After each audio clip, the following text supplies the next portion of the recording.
خو یو حافظ قرآن یو ناوې ښځه د یوې میاشتې ناوې قتل کړله چې د هغې ټول حقیقت راښکاره شوي دي. که تاسو دې نظام خبرول غواړئ زموږ د چینل مخه ته سبسکرایب کړئ، ټلې نشان در سره خامخا وبخئ، دا ویډیو در سره تر اخره پورې وګورئ. په سوات کې یو حافظ قرآن خپله ښځه په تبر سره قتل کړه ځکه چې هغې سره یې په کمره کې یو سړی ونیو. دغه مرزي خپل بیان کې وایي چې زه به روزانه د ماسخوتن لمانځه نه پس د مدرسې سبق ته تلم، نو بیا به زه د شپې 12 بجې واپس کور ته راتلم.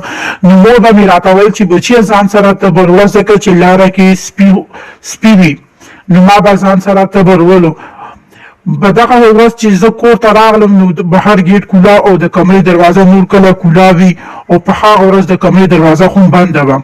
زما شک پیدا شو چې دروازه ولې بنده ده. چې ما دروازه وټکوله نو کولا نه شو، چې بیا مې زه سره وټکوله نه کولا شوله.